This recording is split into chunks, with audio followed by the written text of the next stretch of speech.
आ जाए ना सर, आपका इंतजार हो रहा है। ये जरा उस साइड पे कुर्सी दे।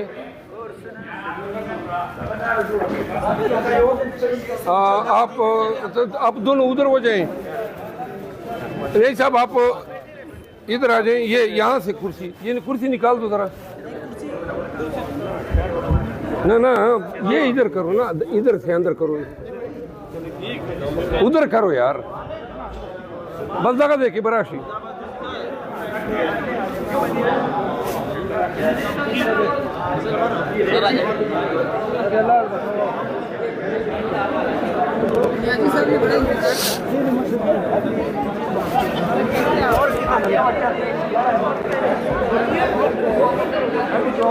अब जरा खामोश हो जाइएगा प्लीज। नवाज शरीफ का तो लग गया, खान साहब का क्यों नहीं लग सकता है? क्यों हमें इक्वल ट्रीटमेंट नहीं दी जा रही है? चीफ जस्टिस ऑफ पाकिस्तान काजी फाइज ईसा साहब की अदालत से इंसाफ के मामले में मुकम्मल मायूस हो चुकी हैं। हमने काफ़ी तहम्मुल से काम लिया, हम मजीद तहम्मुल का मुजाहरा करते, लेकिन अगर हमारे वकला का तमस्खर न उड़ाया जाता, हमारी पार्टी की तज़हीक न होती, हम जेलों में हैं, जेलों में मजीद रहेंगे। आप जरा खामोश हो जाएं प्लीज। जेलों में रहने को तैयार हैं, जेलों में जाने को तैयार हैं, हम कंटेम्प्ट में हैं और मजीद कंटेम्प्ट भुगतने को तैयार हैं। न तमस्खुर की इजाजत दे सकते हैं, न तज़हीक की इजाजत दे सकते हैं, और न हम पे हमें कोई रिडिक्यूल करें। अदालतें इज्जत और ताज़ीम के काबिल है, और काजी का काम इंसाफ करना है। काजी का काम ये नहीं है कि कभी मेरे नाम पे सवाल उठाएं, कभी मेरे काम पे सुन लें, खारिज कर दें, लेकिन खुदारा हमारा तमस्खर न उठाया जाए। और अदालत ये न भूलें कि तवीन अदालत के नोटिस जारी करके वकला को डराया जा सकता है।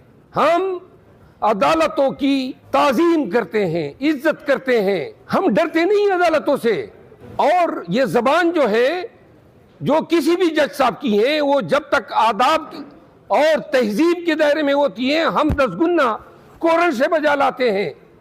लेकिन जहां पे वो तमस्खर उड़ाएगी तो फिर हमारी जबान जो है, इसको कोई लगाम नहीं डाल सकता। और जब हमारे साफी दोस्त का जिक्र होता है इमरान रियाज कि जी ये कौन है, और फिर उनके लाने न लाने पे, और फिर जब चीफ साहब ये कहते हैं कि जो उठाए गए वो क्यों नहीं आते हैं, और जब वो ये कहते हैं कि जी आपका ये चाहते हैं कि जो लोग पीटीआई छोड़ गए हम उनको दोबारा पीटीआई में लाए, और फिर हमारे वकील को कहते हैं कि सियासी बातें न करो। जब सियासी केस होगा और आप सियासी बातें करेंगे तो वकील भी सियासी बातें करेगा। पाकिस्तान तहरीक इंसाफ के बिहाफ पे, इमरान खान साहब के बिहाफ पे, हम चीफ जस्टिस ऑफ पाकिस्तान काजी फाइज ईसा पर मुकम्मल अदम एतमाद का इज़हार करते हैं। हम समझते हैं कि वो हमारे साथ हमारे साथ रवा रखे गए रवैये को हमारे ज़हन में हमें याद दिलाता है कि जब उनके खिलाफ रेफरेंस दायर हुआ, और उनको पता है कि ये रेफरेंस उस वक्त के जनरल बाजवा ने दायर किया था, जिसमें कलीदी किरदार जनरल फैज ने अदा किया था, लेकिन वो जब चीफ जस्टिस बने तो हमने इसको रिग्रेट किया। हम चाहते थे कि हम निज़ाम के साथ, अदालतों के साथ चलें और तलखियों को बुला दें, लेकिन हम एक तरफ देख रहे हैं उदय भी पेपर मिल का फैसला आता है इसी अदालत से, फिर हम ये देखते हैं कि सुप्रीम कोर्ट के 5 मेंबर बेंच ने मिलिट्री कोर्ट्स के जो ट्रायल हो रहे थे, जो कानून साजी की गई थी आर्मी एक्ट 1952 और 1923 के जो एक्ट हैं जिसके तहत साइफर के ट्रायल हो रहे हैं, उन कवानीन को कलअदम करार दिया, ट्रायल को जो है वो कलअदम करार दिया, और मिलिट्री ट्रिब्यूनल को खिलाफ कानून डिक्लेयर किया। ये वो फैसला था जिससे रूल ऑफ लॉ को इस्तेहकाम मिला। सिविलियन के ट्रायल आप फौजियों से करा रहे हैं जो एग्रीड भी है और जिनको आप जज भी बना रहे हैं, जिनके गवाह भी उनके हैं और उनको आप सजा का इख्तियार भी दे रहे हैं। ये निज़ाम बर्मा में और इजिप्ट में है, किसी भी दूसरे सिविलाइज्ड मुआशरे में नहीं है। अब इसके खिलाफ अपील आती है तो अपील के लिए बेंच बनाते हैं फाजिल चीफ जस्टिस साहब।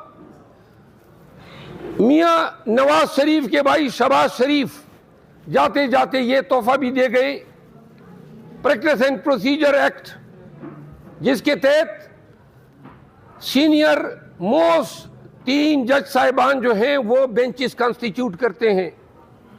तो इसके लिए अपील बेंच जो थी उसमें एजाजुल हसन साहब की कोई राय जो है न ली गई, न कोई बेंच की कॉन्स्टिट्यूशन डिस्कस हुई, और जिस पे फाजिल जज साहब ने लेटर भी लिखा।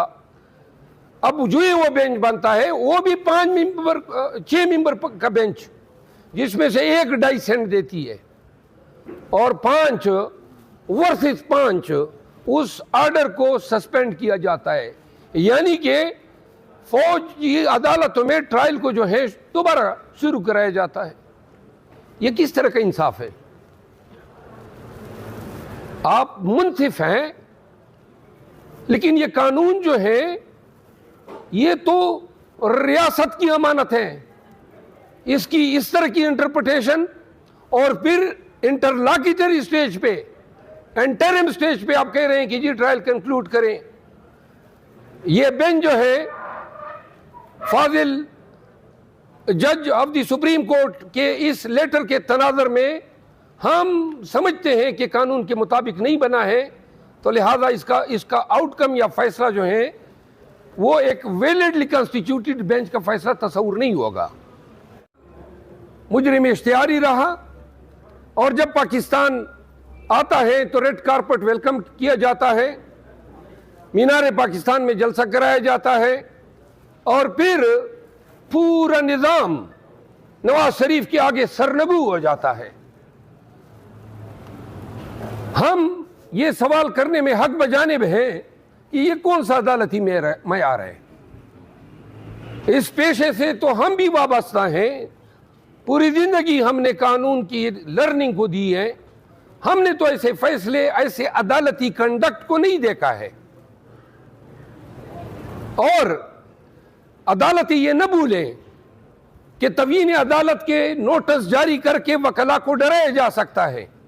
हम अदालतों की ताज़ीम